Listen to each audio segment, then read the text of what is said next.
All right, hey everybody, J-Gabz here from Audio Epidemic, and I've got my boy Kelly with me here, KMKanDrum. You guys know him and love him, and we thought we'd do something a little different this time around. We've got a lot to talk about and a lot to catch up on, and I think a lot of it kind of falls in with both guitar, drums, music in general, and I think life and just kind of what's been going on. So, Kelly, what's going on, dude? Not much. This is different from what we're used to. I know with Audio Epidemic, it's usually just you on camera and you're all Joey and all of his greatness and whatnot. I guess my idea for this whole thing was to kind of tie the three things that we do together into one thing. So for those of you that don't know, I have my own drum channel on YouTube. Obviously, Joey has his guitar channel as well. But we also have a podcast called the WisDumb Podcast. And we haven't been on that platform in a while. So we thought that we would do this little interview here, talk about the things that we normally talk about on WisDumb, and hope that it kind of translates to both of our channels. I think that's about right, Joey? Yeah, I think absolutely that is right. So, we've kind of graduated. I would call it a graduation. We had this podcast running for a while. It's called the WisDumb Podcast, and we'll put the information here on the bottom of the screen for you guys. But, I think there was always a plan for Kelly and I to kind of see where we could go. I don't want to call it next level, but, some sort of lateral move, I guess, in terms of making things more visual and engaging. And with what we do as musicians, I think there was more for us to do with a YouTube sort of presence or just any sort of visual presence. And so, we kind of took the podcast idea. Kelly, your channel, KMKanDrum, is more obviously drum focused, and mine was really geared towards guitar players. And but we've always kind of been scratching each other's back along the way, and kind of playing nicely together in terms of having our channels cooperate, I guess you could say, in certain ways. So Kelly's been a great help for the Audio Epidemic channel. Obviously, he does all the editing. He's a partner. He's a creative partner in every sense of the word. And and so these channels are growing and things are going really well. And I thought this would be a cool time to kind of bring it together and, like you said, sort of marry some of these topics that you and I have been touching on for a long time, and trying to sort of just talk about and educate and share and do that kind of thing. Yeah. I mean, I think the WisDumb Podcast part was the impetus to all of this. This is kind of like the starting point.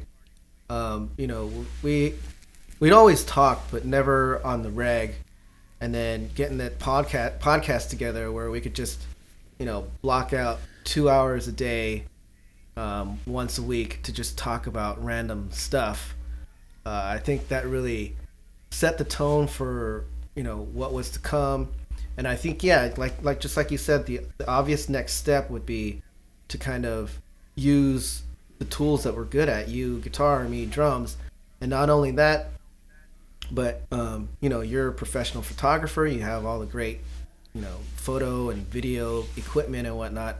And we're both into recording music, so we have the sound down. I had to learn a little bit about the video and the photography part. But just like anything, when you have a passion for it, you dive into Google, you dive into YouTube and whatnot, and it's pretty easy to, catch up with all of that stuff. And I think that was just the natural progression, being more visual, like you said, and kind of, I guess, playing to our strengths. Yeah, exactly. Yeah, and that's it. And you know what? I kind of want to get right into it. There's a couple of things I've been thinking about. Those of you watching, you see we're here in the Casa de Audio Epidemic. I'm surrounded by all these instruments, and for a long time, before the channel, I was just this was just a gallery essentially. I wasn't really using these instruments nearly as much as I should have or would have liked to.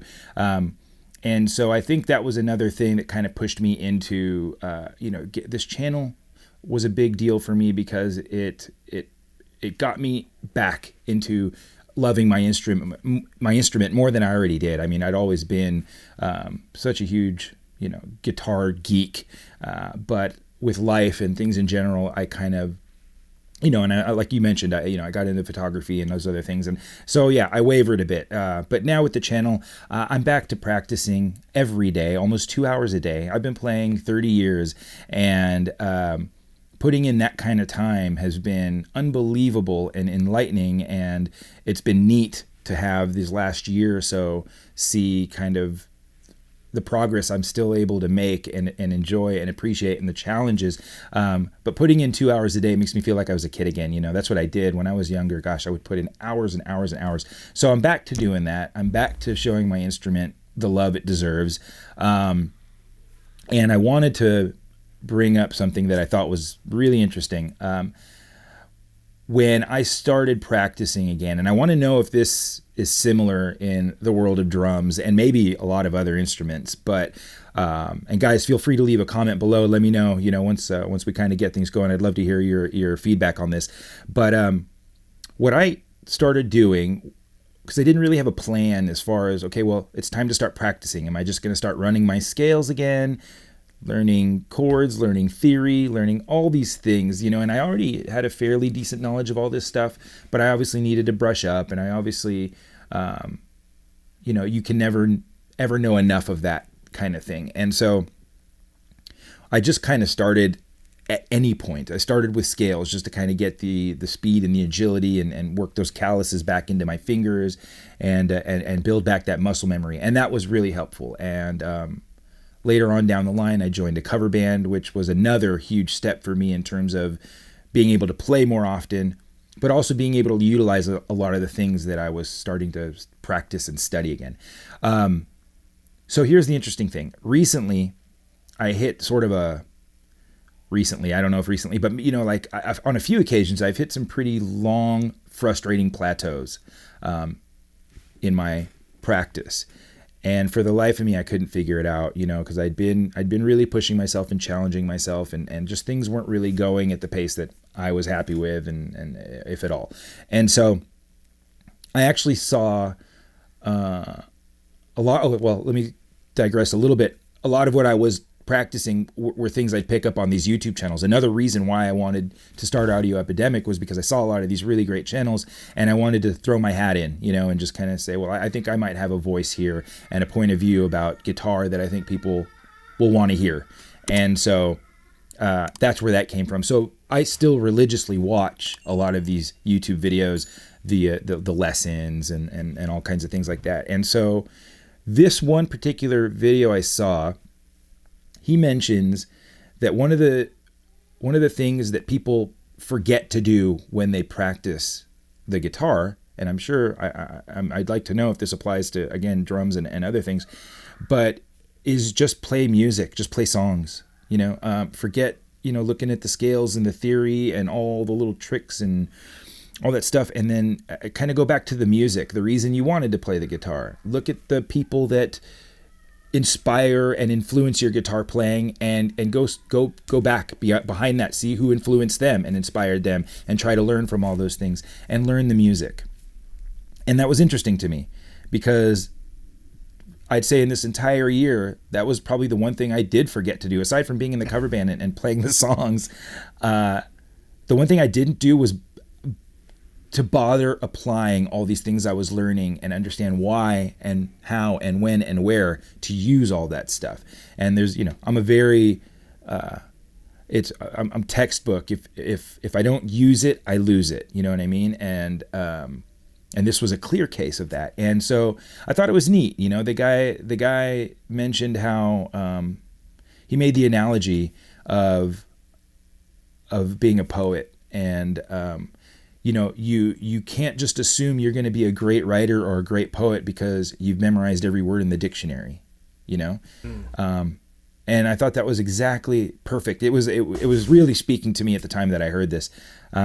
So yeah, I went back and started doing that. And I have to say, I kind of had that last night, actually. This is a very interesting timing. Last night, I had that moment. I was spending some time learning music, actually working on some new songs for the cover band I play with, and right at the time that I needed it, there was, the stuff that I was learning and the stuff that was really frustrating me.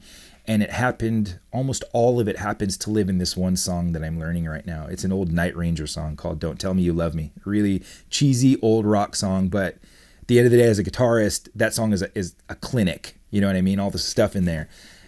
And it was neat. Anyways, I'm rambling on, but yeah, the point is, how does that apply to you as a drummer? Does that same thing, does it, that frame of mind of, okay, I know all this stuff, but what the hell do I do with it?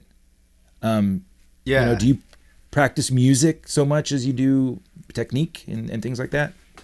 It's so funny that you say that because, first of all, on YouTube, it's very easy to get caught up in other people's channels talking about technicality of your instrument, whether it's drums, whether it's guitar.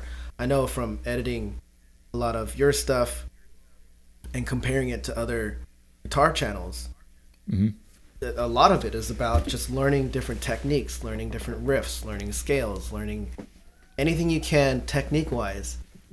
And with the drums, it's exactly the same. There's so many YouTube drummers out there that are so focused on, rather than the entire song, they're focused on this one fill in the song and breaking it down and being able to play it from really slow to really fast and then really slow and in different time signatures. And they kind of like take that one little fill or one little part and use it in a bunch of different ways and literally like demusicalize. I don't know like what the word would be, but they totally take the music out of it and turn it into this like exercise. So it's really crazy to me that, I guess not really crazy, but it's cool and coincidental to me that you brought this topic up because my last video, I started doing this little series on why I started my YouTube channel. And the latest one, I talk about what I bring to the drum community on YouTube, because I see all of these channels and they're very focused on obviously what you need the technical skills to play any instrument. Yeah. But once you have those technical skills, what do you do with them? Right? So what I bring to the YouTube community is trying to step away from all that. Once you learn enough to play some beats and maybe a couple of interesting fills, take a step back. And why did you start playing drums in the first place? Because of music. Bring the musicality back into drums, into music. There's so much going on the computer and on YouTube that it's really easy. It's not anybody's fault. It's just really easy to get caught up in the technical part and forget about the music part.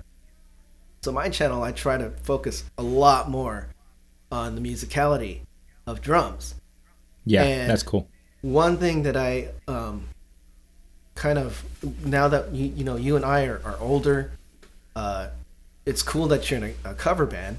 You're able to play with some musicians and whatnot. But for me over here, I have a young daughter. It's really hard to get out and to play a show once in a while, no big deal. But people don't know that it takes a lot of practice to be able to play those shows. So you're practicing on your own. You're practicing in the rehearsal room with everybody else, just to get that 30 or 40 minutes or maybe a couple of hours, once a month or once a week, to get that show to be as good as possible. You have to do so much more of practicing, and it takes a lot of time. So for me, I don't have the time to be in a band right now. I would love to, but even if I could, the music scene in Philly, believe it or not, is actually pretty shitty.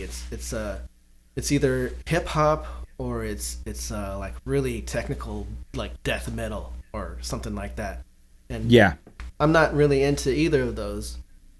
So, even if there was an awesome band, it's a paradox. If there was an awesome band, I wouldn't be able to play because I didn't have the time. But even if I had the time, there's no awesome bands out there. There so aren't any awesome bands. So for me, that's fair enough. What I'm stuck with, because remember when we were young, when we were playing in bands, we were playing shows all the time, and those shows were 5-6 bands each show. So when we weren't playing, we were either hanging out with the other band members and watching whoever was playing, or we were talking shop. You were talking to the guitar player, I was talking to the other drummers, all sharing different ideas, different philosophies and whatnot. And it was just like this melting pot of knowledge and things that you just never would have come across on your own. And I feel like YouTube now is kind of like that, that same sort of arena where you can go and you can hear other drummers either talk or play and pick up things that you normally wouldn't find just playing by yourself.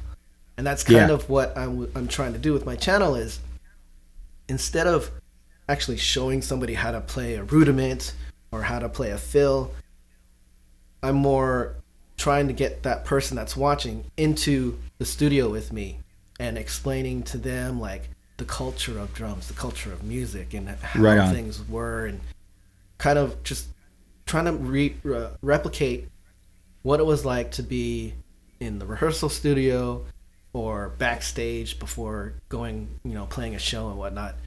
And it's really, it's all about the connection. It's all about the music. A lot of it is technicality too, but that's not the only thing. So it's really funny that you brought that up.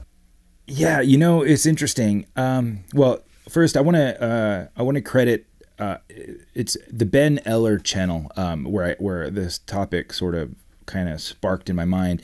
So for you guys watching, check out Ben Eller. It's a really, really a good YouTube channel for learning guitar. He's one of the better ones, in my opinion. But yeah, so Ben Eller was the one I was watching, and I just want to make sure credit to Uncle Ben.